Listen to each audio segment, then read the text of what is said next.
Welcome everyone to today's webinar, Teaching Univariate Statistics and Probability, presented by my colleague Kevin Potkner. And Kevin will present some fundamental statistical analyses, and as always, in a very engaging and practical way, and with many tips and tricks. We have a first poll question open, a survey about software packages you are using. I will end this poll right soon, so please get to it and let us know what you are using. And so far, I see that we have a good mix of users of all the, I think all the software packages mentioned on the poll. So welcome everyone. And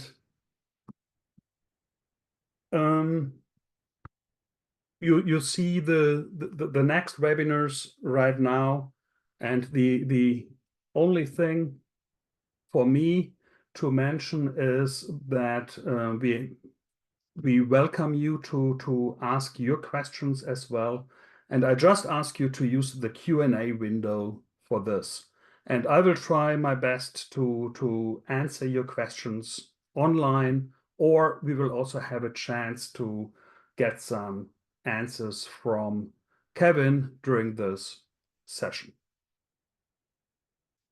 So Kevin, are you there to take it from here? Yes, I'm ready to go. Yes, as Volker pointed out, if you have a question, definitely put it in the Q&A. You're welcome to make a comment in the chat. So if there is some just general comments you want to make, you can do that there. But keep the questions in the Q&A. It will be easier to manage. And Volker just confirmed that you can see the screen, which is just the title slide. And I'm going to close it. And then do you see my screen? It's not chopping anything off. You can see the journal fully. Perfect. All good. Excellent. Thank you. Okay, so we're going to do a webinar today on incorporating JMP in a class where you're going to be teaching univariate statistics and probability. So this most likely would be in an intro stat class, maybe an undergraduate intro stat class, and you would see those topics. So to give you an idea of what we're going to cover today, so one is I'm going to just show you some of our resources. Those of you who've been using JMP for a while and coming to our webinars, you're familiar with these, but there may be some of you that are brand new, and I want to make sure I point these out. I'm going to show a set of tools in JMP. These are interactive teaching tools. These are not the places where you would be analyzing data. I'm going to show that, but we have built all of these great tools that really can help you teach these concepts, this concept of things like inference, confidence intervals, p-values, sampling distributions, all of that. So I'm going to show some of those. I'm actually going to spend a good amount of time on these. I'm actually going to show you our sample size explorers. Two reasons. I mean, one is because you might be covering this topic in a class, but that's not the main reason I'm going to show it. The main reason why I'm going to show it is this is almost another teaching tool. It's this interactive tool that I think is great to use to illustrate the important concepts of statistics, and you'll see that. Then what I'm going to do is I'm going to take one of our case studies, and I'm going to perform a bunch of univariate analyses. In this case study, we'll have both a categorical outcome variable and as well as a numeric continuous variable. So I'm going to show some platforms in JMP where you'd be analyzing each of those variables in a univariate sense. And then if there's time, I've got a couple additional examples kind of in the queue. If we have some time at the end, I might open up one or two other examples. So I'm going to start with the resources. Now, in this journal, you're going to in usually a couple days, we're going to post this webinar, and I'm going to show you where that's going to be in a moment here. You'll get this journal. So I have these buttons right here under this resource heading. So if you click on those, it's going to send you to our website, but I'm just going to slide over our website. I'm not going to actually click on the buttons. I'm just going to show you those pages that those buttons are going to go to. So one is our learning library. If you're not familiar with our learning library, this is a collection of instructional guides and videos. We don't want you spending time in class showing people how to use JMP or having to create instructional materials yourself. Just point your students to these. And so we've got some basic topics, just even basic things like how you use JMP, import data, basic navigation, and then we get into how you perform a variety of analyses, and they go all the way to some advanced stuff. But for the purpose of today, you would probably be in maybe these top 4 chapters right here. And so I'm just going to click on one so you see what it looks like. I'll click on this one sample t-test one. Okay, so what you're going to get is a video, and I'm just going to play it just about 10 seconds worth so you'll get the idea. In this video, we will look at one method for performing a one-sample t-test and obtaining one-sample confidence intervals. I'm using the car physical data dataset available in the sample data directory. To start, we'll go to the Analyze menu and select Distribution. The distribution platform is useful for visualizing and obtaining summary statistics for any type of variable you have. In order to get a one-sample t-test or confidence intervals, we must provide a column that is continuous in nature. That is, one of our columns with a blue triangle. Here, I'll select Turning Circle and cast it into the Y columns by clicking Y columns. When I click OK, JMP will produce the Okay, so you get the idea there. This video is just 2 minutes long, and then it comes with a guide, and I'm going to click on this view guide. And these are a printed version of what's illustrated in the video, and these are the step-by-step instructions on how you perform the analysis.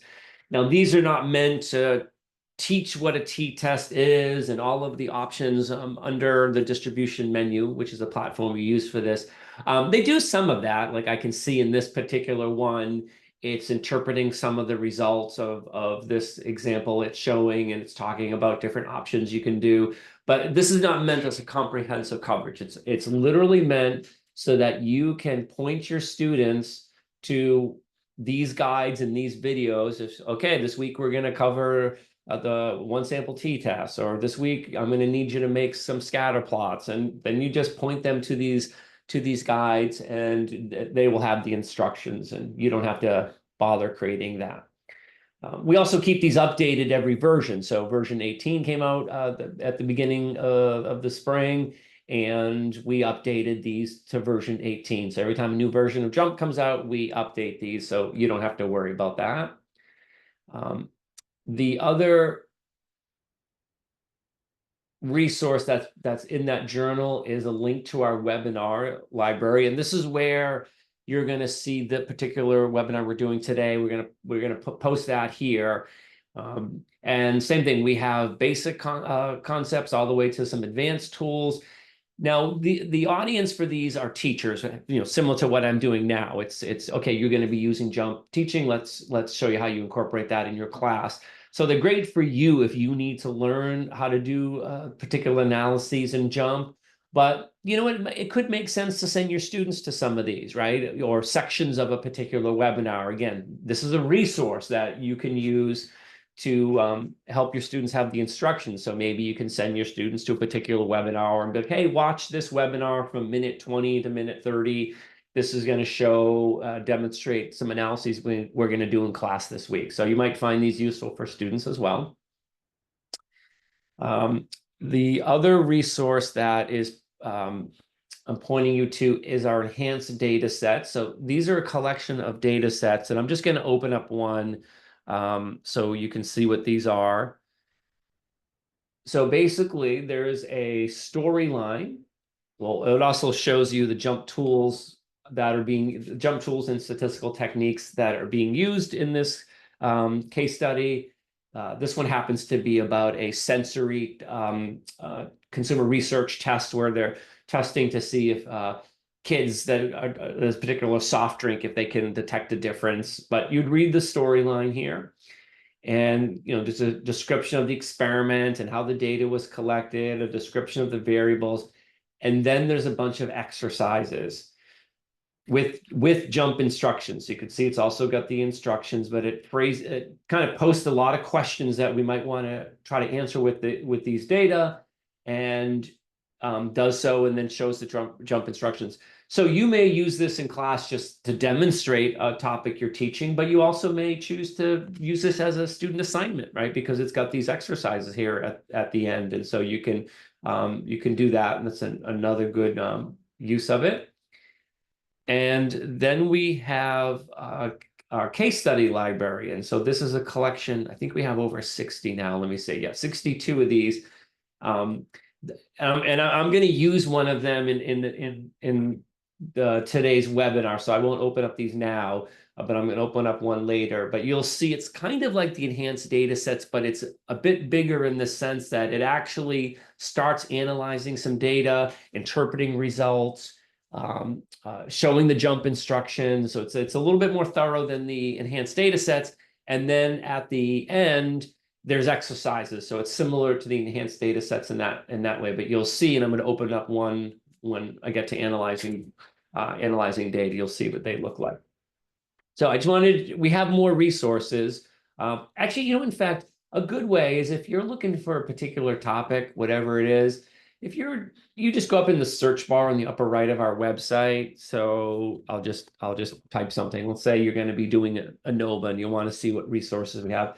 If you search on ANOVA, for example, what you're going to get is links to things like our documentation, maybe a webinar on that particular topic, or a book we have on that topic, or a white paper, or just various resources we have on a particular topic. So sometimes that's a nice way to, because we have a lot of resources, and it can be overwhelming when you start clicking around. So if you search on a particular topic, we'll try to direct you to the resources on that topic. Okay, so I'm going to close that. And I see a question from Brian about the enhanced data sets. So if you send us an email, we'll send you the JMP file that has all the analyses already run. Not that it's difficult to do the analyses yourself because the instructions are there, but we can send you a file with the analyses already run. We obviously don't want to provide that as the download. Then the students, then the students have all the work done for them. So you can send us an email and I'll send you those.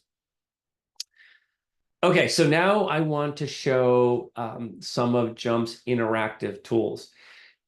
Now, if you are familiar with these, you may have already loaded up our add-in. So I'm highlighting at the top of, Volker, can you confirm you can see my menu at the top? Because I know sometimes that gets cut off. Yes, I do see it. Okay, perfect. So do you see how I have highlighted the word student? So we have this add-in, and I'm going to click on this link and it'll show you where it goes here. So there's this add-in called the student add-in. And this is where we have these interactive teaching tools, these applets and calculators. So if you go to that page, you can download it. You'll basically download an add-in.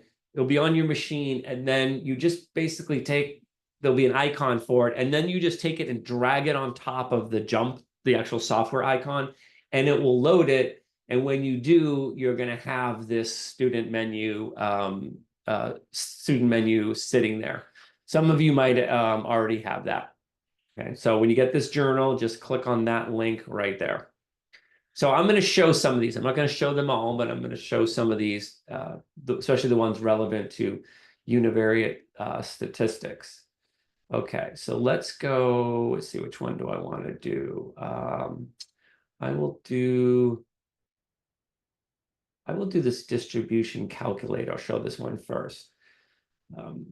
Okay, so this tool is where you can pick a distribution, and you can see the list of them there. We got quite a long list. I'll stick with the normal distribution, But this would be a good place where you might be using the t-distribution if you're teaching univariate inference, but I'll just leave it as the normal for now. You define the mean and the standard deviation. In this case, it's kind of set to the standardized normal. And then over here in these controls, in this case, I have selected what's the area under the curve equal to or less than some number I type here. So right now it's 1. And so it's showing me that about 84% of that distribution is less than the value 1, less than 1 standard deviation above the mean. I could pick maybe above. Maybe I want to pick the area between two numbers. So I'll do -1 and 1, right? So here's, if we're teaching that concept of, where we're saying, 68% is plus or minus 1 standard deviation. And then 95% is plus or minus 2 standard deviations, et cetera. Or I can do the tails. I can also solve it the opposite, right? Where I am going to put in the probability, and then I can ask to find that region. So if I say, 95%, left, actually 5%.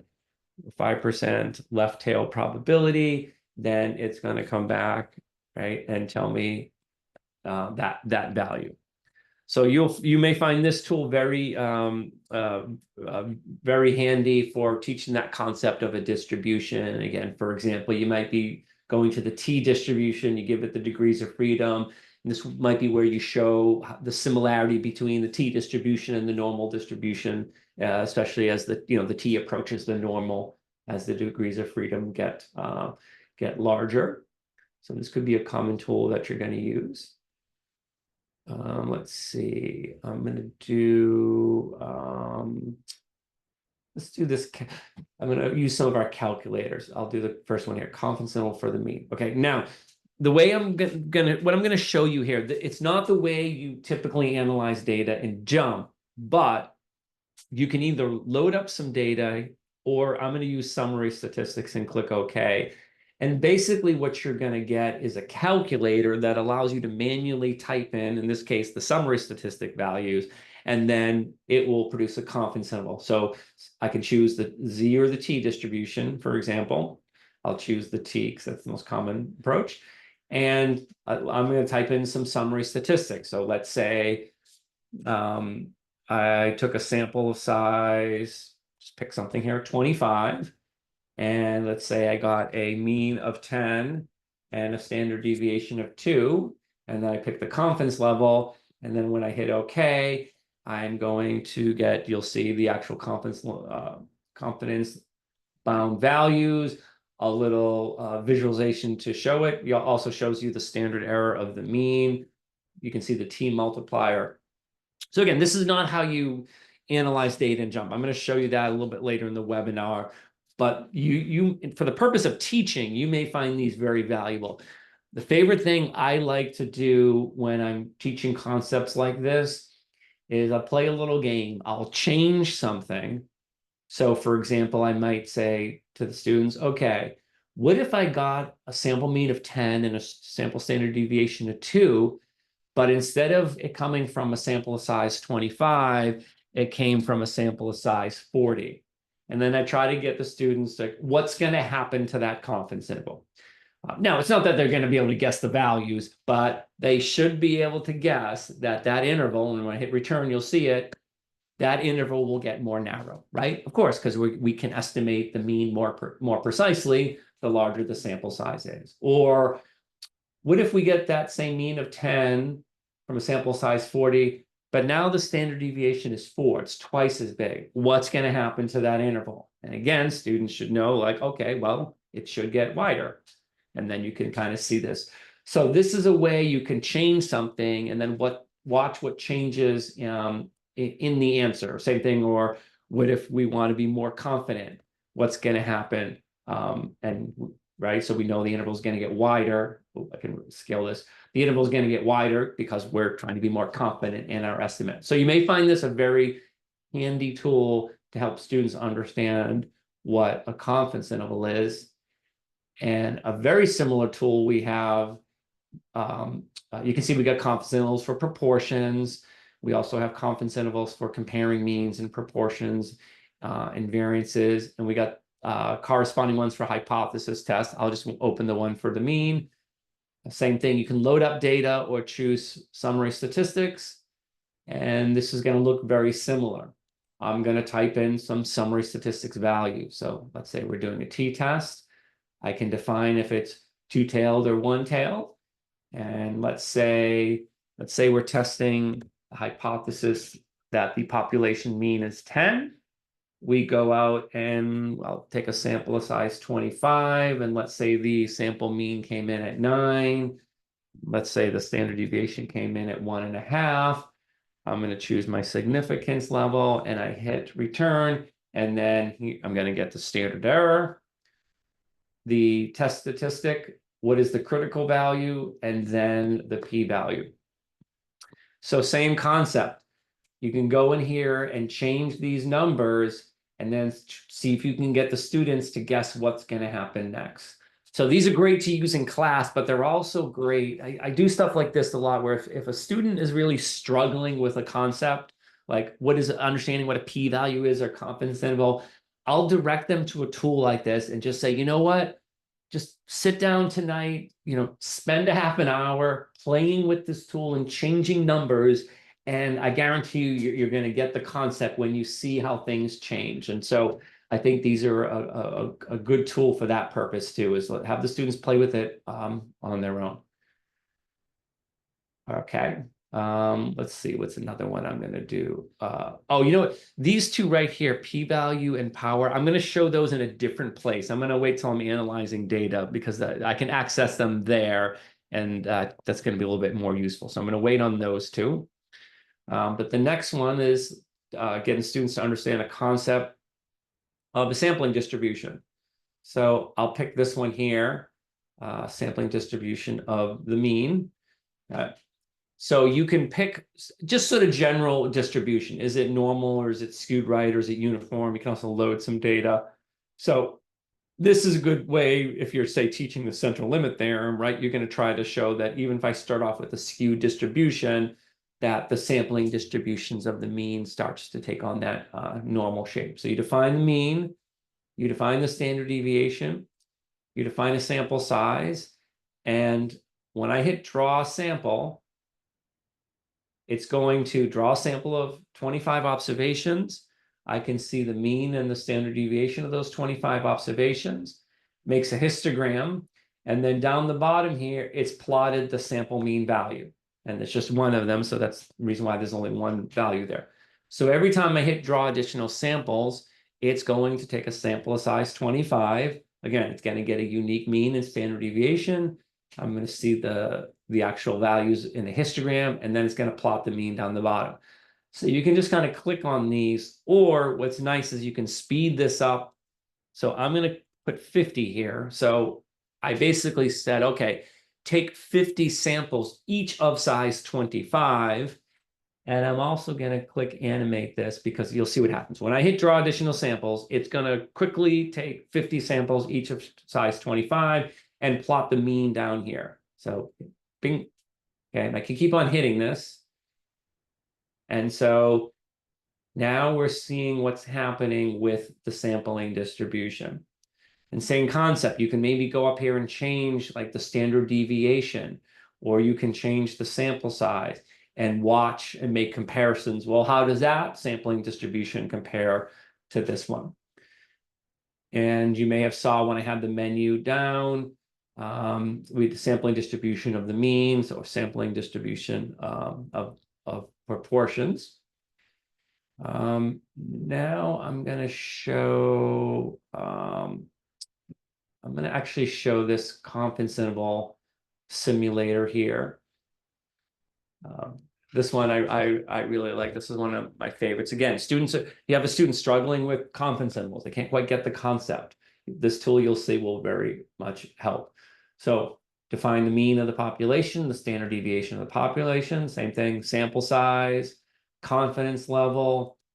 You can set this up. Am I using the Z distribution or the T distribution based upon the known population standard deviation? And when I hit draw samples, let me open that up first. When I hit draw additional samples, it's going to take a sample of size 25 from that known distribution that I defined up here. I've got a histogram of the data. I'm seeing the sample mean and the sample standard deviation. And down here, it's also showing me the confidence values, the lower and upper bound. And then right here, it's showing a visual portrayal of that confidence interval. And specifically, you'll see that it's comparing it to the value 100 because that's my population mean.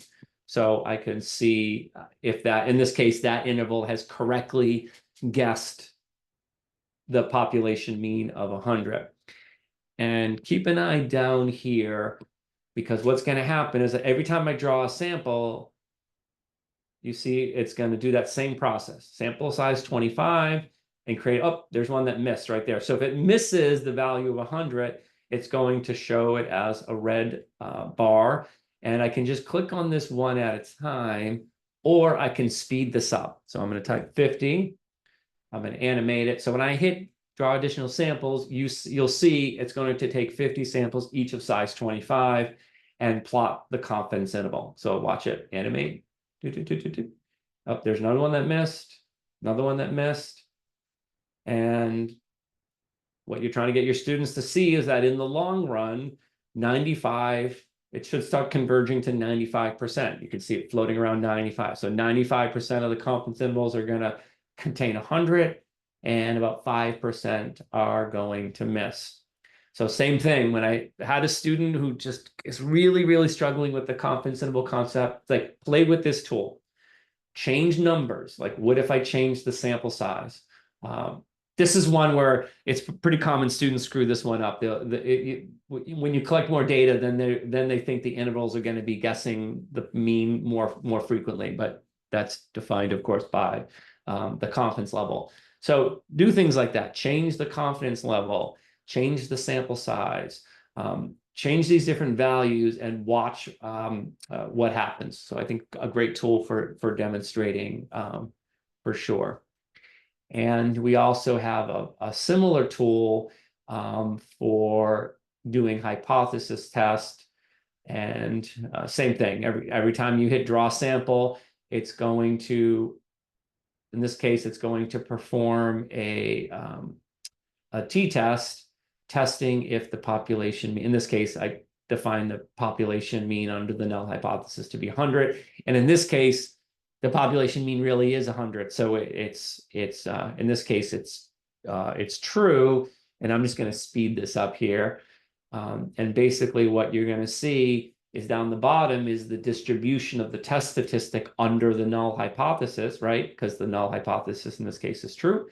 And what you're going to see is this will start converging right here to about 5%, right? Because 5% of the time you're going to reject the null when the null is true. There's your type 1 error. So same concept, have your students change something, right? Maybe you're going to change the what the population mean is. And then you're actually now getting into the concept of type 2 error in power, right? Because you can consider different alternatives to be true, and then you can watch the percentage of time that you reject or you don't reject the null hypothesis. So another great tool for understanding those concepts. Now, let me just, before I go to the next topic of sample size explore, I just want to check in, Volker. How are we doing with the questions? Is anything up there we need to address? Yeah, thanks, Kevin. There's one open question right now for multi-class analysis of data sets. How can we find the accuracy and performance metrics? Let's see. I'm not sure what multi-class is referring to. I was also going to ask for what's meant by multi-class analysis of data sets. Yeah, why don't you, I'm going to keep going, but why don't you type that in, and hopefully handle this on the chat, and we'll ask for more information on this. Perfect. Okay, thanks for checking in. Okay, thanks, Volker. Okay, so now I'm going to show our sample size explorers. That's under our DOE menu. And I'm going to start off with the confidence interval 1. And you can see we got means, proportion, variances, the Poisson for counts. I'm going to pick the popular one for the mean. Now, you may use this tool because you may be teaching the concepts of sample size in your class, right? That's pretty common in a statistics class where you're showing the formula of how you determine a sample size based upon a defined margin of error. But this is another great way to teach a concept. And so this concept of how things are related, I really think that's the key thing in statistics, is how things are related to each other. And so what I can do is I can either type in values in these little windows here, or I can just interactively drag around the slider. And now what I'm seeing is for a defined standard deviation and a defined confidence level, again, I can pick the Z or the T distribution, is I can see the relationship between sample size and the margin of error. And so I can either, for example, if I type a margin of error, like I'll say, I want a margin of error of 0.5. And then this is going to come back and tell me what the sample size is. And same thing I was showing with some of the other ones. I like to change something. So for example, saying to the students, what if the standard deviation was twice as big? What do you think is going to happen to the sample size needed to achieve that particular margin of error? And when I hit return, now again, it's not as if they're going to be able to guess the exact number, but they should. Oh, sorry, I got to type that in again. Sorry, 0.5. Okay, and now look at that, went all the way up to 248. Okay, again, students might not be able to guess that number, but they should be able to guess if it's going to go up or down. And so, again, you may be using this because you're teaching this technique in class, but I just think this is a great way to illustrate to students this relationship between things. This idea of margin of error, sample size, and assumed standard deviation. And we also have one where you can solve this problem from a power perspective. So I'll open up that one. And so here I'm going to define my alpha level. Is it a one-sided, a two-sided test? And I've got the relationship here between power and sample size. Again, I can type in values or drag this around, and an assumed standard deviation over here. But in this case, I also have controls to define the alternative hypothesis that I want this analysis based upon, right? The difference to detect. So if in this case, I'm trying to detect a difference of a half a standard deviation, right? That would be 0.5 is the difference, standard deviation is 1. And if I wanted, let's say, an 80% power, hit return, and it's going to come back with that number. So same concept, okay, saying to students, what if the difference I want to detect is larger, let's say 1 standard deviation? With that same sample size, notice now the power goes up to 99%. But if I only needed a power of 80%, I've decided, you can see, oh, here's how low the sample size gets. So you may find these sample size explorer tools another great way to help teach these basic concepts of inference.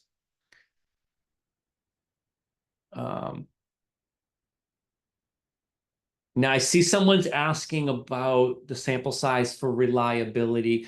I don't have time to squeeze that in now, but I don't have an appointment at the end of this webinar. So Stanislav, if you want to hang on when we finish the webinar at the top of the hour, I can open up that tool and we can talk about it afterwards. If not, we can set up a time and I can show you. So when we get to the end of the webinar, I'll check back in with you if you can stay on. Okay. Now what I'm going to do is I'm actually going to start analyzing some data. And so I'm going to use one of our case studies. And the case study I'm going to use is this one here called Online Mortgage Application. Let me make this a little bit larger. And so what this storyline is about is it's a company that, like a bank, that basically customers would use their online process to apply for a mortgage. I don't know if any of you have done that before, right? But you're giving all your financial information there, and it's kind of a, can be a lengthy process to give all the information so you can submit your mortgage application. And if you read this, you'll see that we have a bunch of historic data on the current application process. And so there's a bunch of years of data, and it says, okay, this was the average time it took people to complete the mortgage application, and then saying that 20% were able to complete it within an hour, and after 90 minutes, 90% was able to complete it. So we've got this historic data. And then what this study is about is a new website for this process was designed. And so a focus group of 50 people are put together and has them complete the process. And there's many things they might be asking in this focus group, but this case study focuses on two things. One is, how much time does it take the customer to complete the mortgage application? And they're obviously hoping it's going to be less than 72, right? Because that was the previous time. They're also going to see how it compares to things like, how long does it take 90% of the people to complete it by, or what percentage can complete it within an hour? And it's also going to ask them, do they find the design, this process, I should say, easier to use than expected or harder to use than expected? So this particular case study has a categorical outcome and a numeric outcome. So I'm going to open up the JMP file here. Okay, and so this is the data set. So it's got, if you've never opened up a JMP data table before, basically on the right is going to be the data, and it's in that classic format where the columns are the variables, and then the rows are the observations, which in this case, each one is a customer. So each one is a person. So this first person, it took 71.8 minutes to complete the process, and they thought it was easier to use than expected. This person here, it took 72 minutes, 72 and a half minutes, and they thought it was more difficult than expected, and so on. So we're going to do the analyses on these two variables. Now, what I'm going to do is I'm going to go to the case study, and then this is the way that I'm going to show the analysis that we're going to run, and then I'm going to run it. Okay, so this first one I'm going to do is we're going to do inference for population proportions. Right? And so one is just create this little summary graph and frequency table. And then I'm going to go ahead and add the confidence intervals to the report. So I'm going to show you how to create that output. Okay. Now, on the left in the data table, there's 3 panels. This one down the bottom just tells me how many observations I have in the data set, 50, and if I have any of them hidden or selected. This panel is showing me the 2 variables, completion time and usability. And we provide little icons that identify, is it a numeric continuous variable or is it a categorical variable? And then at the top, this is where you save your work. We call them scripts. Now, I've already done a couple analyses and saved them. That's why there's items in this list. But if you were opening up a data table for the first time, so if you went and downloaded this case study, this would be blank up here. And you'll see on that case study page, there's a link that you can click where you can request the solutions. Obviously, we don't want to put the solutions online to download, but if you click on that link, it will send an email to us. We can confirm that you are actually faculty, and we can send you the solutions to the exercise that go with this case study. Okay, so when you're running any kind of univariate analysis in JMP, doesn't matter if it's numeric or continuous, you're launching this platform right here, distribution. Now, I can put in both variables, and then it's going to do a univariate distribution for both, but I'm just going to do the one here, usability. Click OK. And the way JMP works, and this is where I think JMP really stands out from other software, is don't think of this as I produced some fixed static piece of output. This is an interactive platform that I've launched that I now start building upon. So whenever you run an analysis, JMP will have an initial piece of output. And in this case, it shows a bar chart of those categories and counts and proportion table over here on the right. And everywhere in JMP, you're going to see these little red triangles. That's where you drop down a menu to start going through the analysis workflow. So what I want to do is I want to produce confidence intervals for each of these categories. So when I drop down the red triangle, one of the items, now this menu, the only items you're going to see here are things you can do with the categorical variable. Okay, so these menus are contextual to this piece of output. So if I want to add, let's say 95% confidence intervals, I click on that, and then now added to the table is going to be 95% confidence intervals. If I want to add some 99% confidence intervals, add that. And you can see I'm adding to the report as I go. And so basically tables and graphs get added. You'll also see everywhere these little gray triangles. And these are meant so that you can collapse and open up any pieces of output. And sometimes this will be handy because as you keep on performing more and more analyses, more items get added to this report. And so if you keep some of them closed and just open up the ones you want to talk about in class, you may find that just a nice way to manage your work. Now, if I want to save this to the data table, you go under the top red triangle. I'm just going to move this here. Now, keep an eye right here.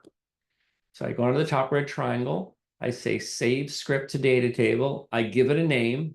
This is a default name, but I can name whatever I want. Now, when I hit OK, watch right up here. You'll see that script just got added to this save script panel right here. So now if I close this report and I click on the button, then it's just going to open up that report again. Now, technically, it's actually rerunning the script. And the reason why that's very handy is because let's say I change the data. Maybe I add more data. Like, hey, we got another 25 people. Let's add that to the data table. But for the purpose here, yeah, actually, let's do that. So now if I added another, let's say I'm going to add one more person here, add one more row. And so let's say this person took 45 minutes and they thought it was easier to use than expected. Now, when I hit this script I saved, it's now going to perform that analysis, notice, on 51 people because I added to the data set. So if I either add data or remove data, it's going to run that analysis on that, basically whatever the current data is. Now let me delete that row. Okay, back to the original table. Now, in this case study, it's going to compare those proportions to some of those earlier questions about what proportion of people find it easier to use or harder to use than expected. Okay, so the next one I'm going to do is I'm going to get some summary statistics and some graphs as well. This one actually gives the confidence interval as well for the numeric variable completion time. So again, it's the same platform, distribution. That's how you do a univariate analysis. So I'm going to put completion time here, click OK, and JMP starts off with some initial output, which in this case is a histogram, box plot, and some summary statistics. I get a little inference in here too, because it's actually showing me the confidence intervals. Here's a red triangle. I could drop this down, and this is a place where I could, for example, change what summary statistics I want to see in that table. I can also change it at a preference level so that, let's say I never want to see the confidence intervals. I can go into the JMP preferences and turn those off if I want. Now, here's the red triangle. If I click on this, you'll notice this is a different menu. Of course it is, because now I'm looking at a numeric continuous variable. So the options of things I can do next should all be related to a numeric continuous variable. So in this, go back to the case study here.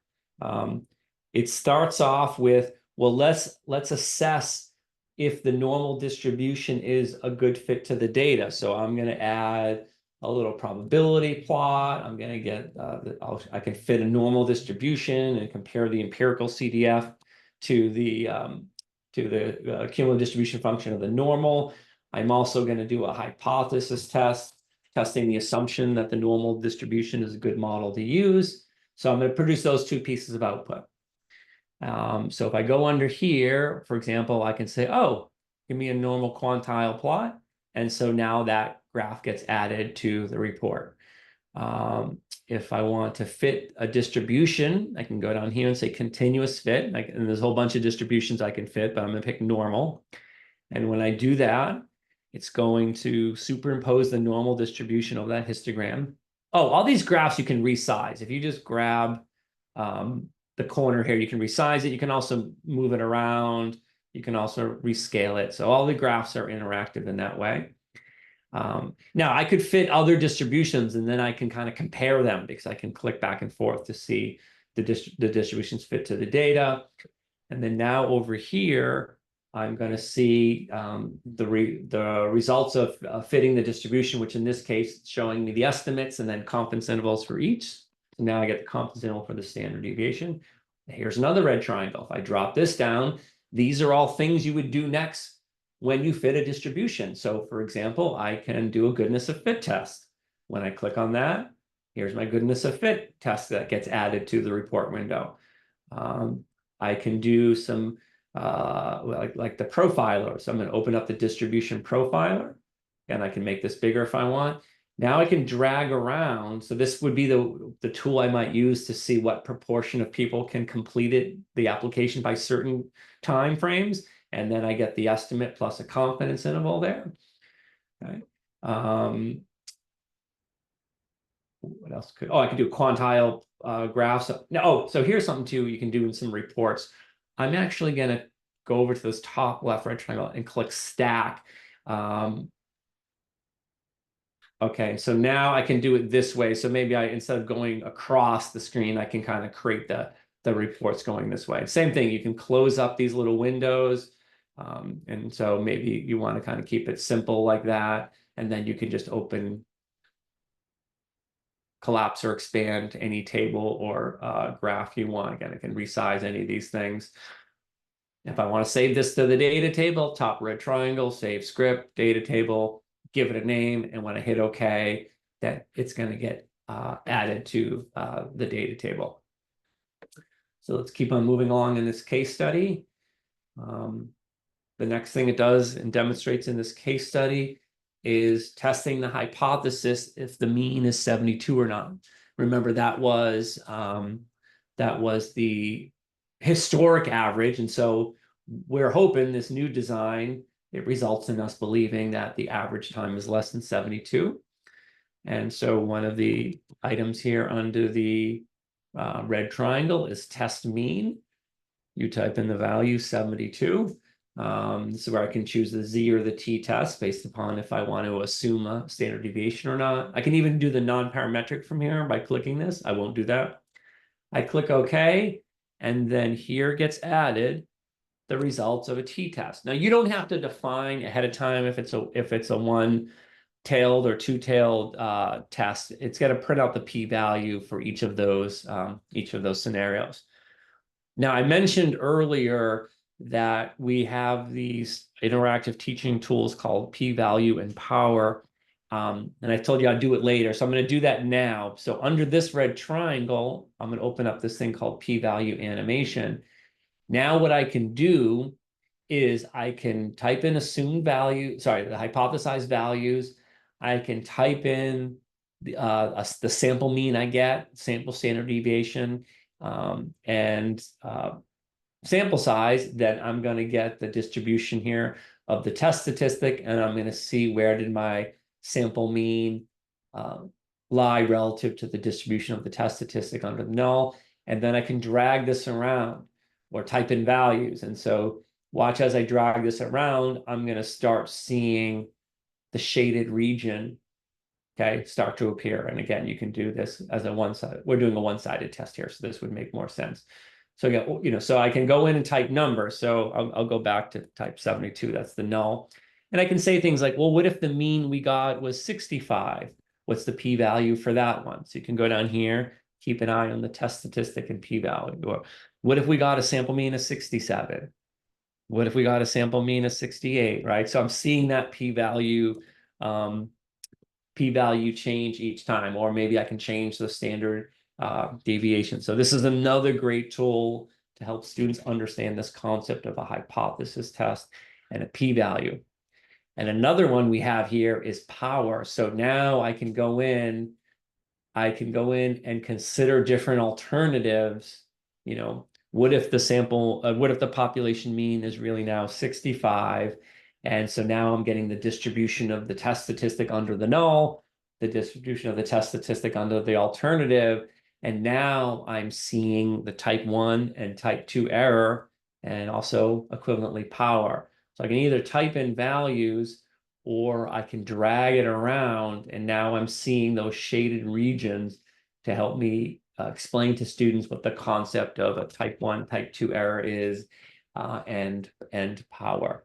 So I find those super helpful. Now, what this case study does is it goes in and it starts doing other things like, well, what if we want to do a prediction interval? Like, what if we want to predict with a certain level of confidence the time an individual person will take to complete it? Well, that's going to be one of the options here. Prediction interval, give it the confidence level I want, click OK, and then you're going to see the prediction interval added to the report window. This one goes in here and estimates cumulative probabilities, and that all came from this interactive tool where I can estimate the cumulative probability with the point estimate and a confidence interval for what proportion of people will be able to complete it within a certain time. So if I wanted to put an hour, so now I would have my estimate. My point estimate is 42% would complete it within an hour. But if I want to put some margin of error around that based upon a confidence level, then I would say, somewhere between 32 and 53% of people should be able to complete this within an hour. And this gets at the questions that are kind of being asked in this case study.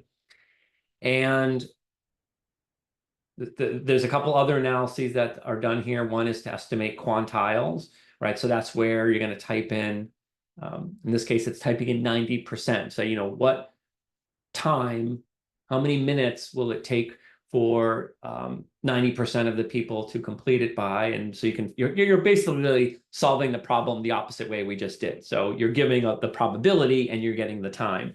Or, this tool will give it the time and it tells you the probability. And the way this case study ends, and I'll scroll to showing you the exercises. So the way this case study ends is there's another data set. And in this data set, it turns out, hey, you know what? Yeah, I know we have 50 people in this in this little focus group who tested the new design, but it turns out that 19 of them have prior experience in completing a mortgage application, and 31 of them don't have experience. So they don't have experience in completing a mortgage application.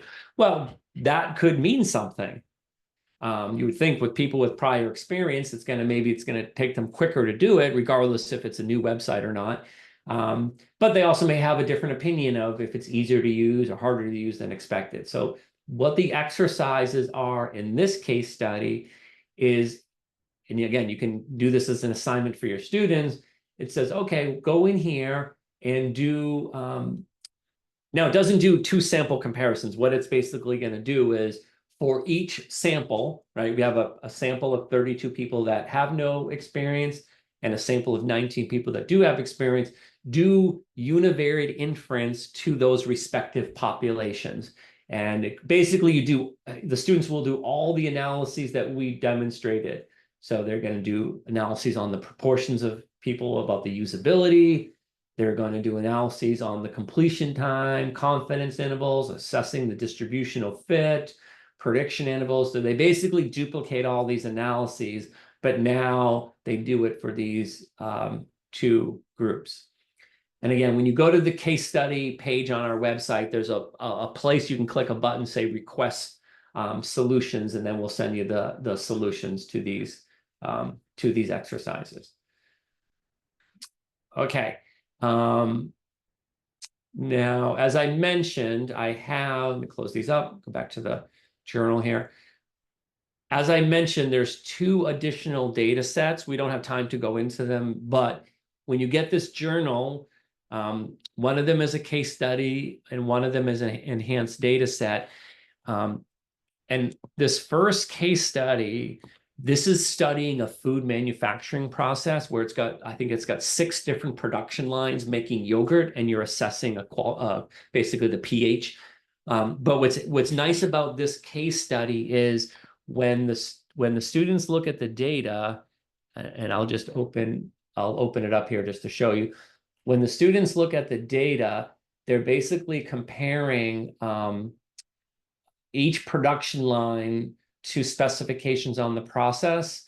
And let me get this comparative dot plot. So there's 1, 2, 3, 4, 5, 6. Oh, there's eight production lines here.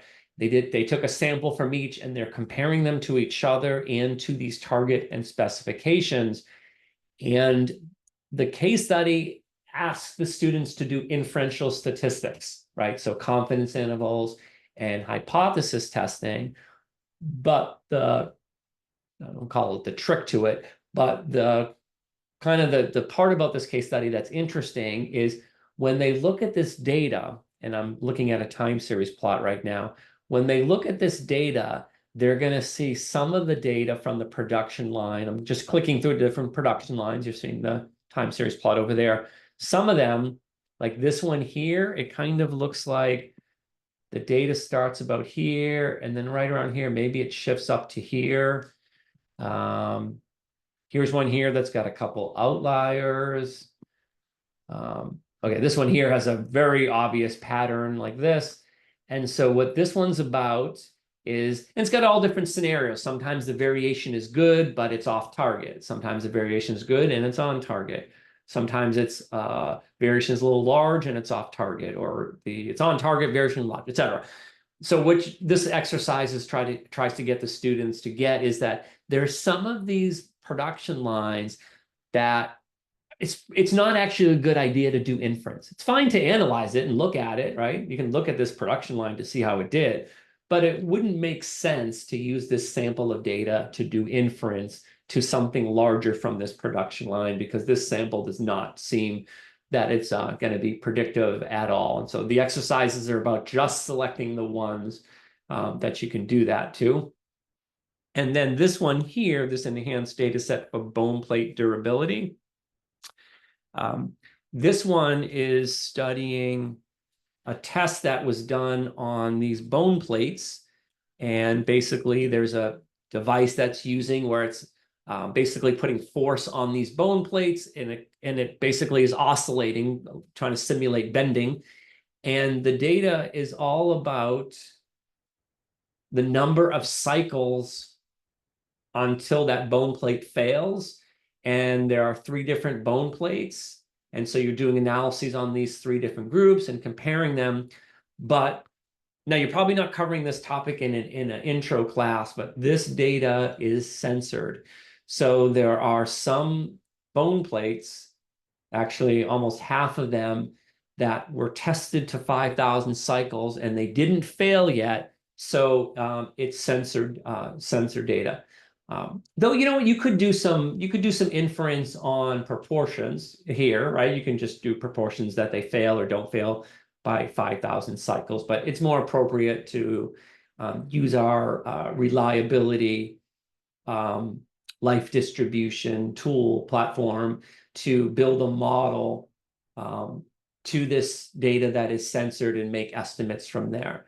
So I'm not just going to show these because we don't have time, but I encourage you to check out, and not just these, we have other case studies and enhanced data sets that are good for intro stat class doing univariate inference, but encourage you to look at those as well.